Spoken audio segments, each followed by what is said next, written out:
Binaha ang ilang lugar sa Eastern Samar dahil sa pag-ulan na dulot ng shear line. Sa ngayon ay nakataas ang blue alert sa buong lalawigan para sa agarang pagtugon sa pangangailangan ng mga residenteng apektado ng mga pagbaha. Yan ang sentro ng balita ni Penelope Pomida ng Radyo Pilipinas.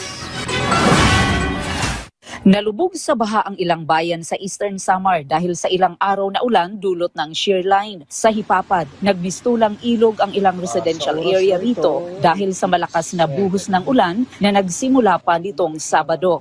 Ang Hipapad Fire Station nga hindi rin nakaligtas sa matinding pagbaha matapos umabot hanggang bintana ng istasyon ang taas ng tubig. Sa bayan naman ng Taft at Borongan City, ilang landslide ang naitala. Hindi rin madaanan ng ilang residente ang farm to market road na yan sa Canavid matapos maapektuhan ng baha. Batay sa ulat ng Provincial Disaster Risk Reduction and Management Office, umabot sa mahigit 8,000 pamilya o mahigit 26,000 individual ang naapektuhan sa 7 bayan sa lalawigan. Samantala, walang tigil ang monitoring ng PDRRMO para agad makatugon sa pangangailangan ng mga residente nito. At dahil nakataas ang blue alert sa buong lalawigan, puspusan din ang flood response operations sa ilang lugar.